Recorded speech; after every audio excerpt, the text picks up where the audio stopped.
Boko na bato bafundami na kozala komando ebomaki président haïtien Jovenel Moïse bakangami na bayi police elobi secrétaire d'état ya Mambi ya sango na Haïti.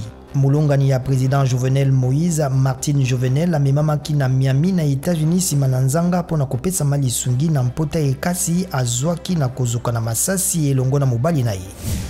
Bintou Keita mokonzi ya MONUSCO alobeli Bokingi na ekolo Congo démocratique liboso ya conseil ya sécurité ya ONU.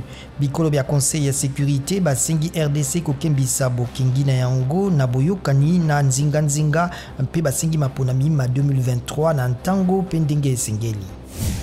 Mokeli mibe kontingi pululu asakoli ete amemi lelo na Assemblée nationale mabongisi mamobeko mauti na Noël Chani moko na bato bazalaki na maponami mamokonzi ya mboka na 2018 mabongisi mango makopesa nzela kaka na baye babotama na tata pe na mama ya Congolais kopesa nkombo na maponami mamokonzi ya mboka.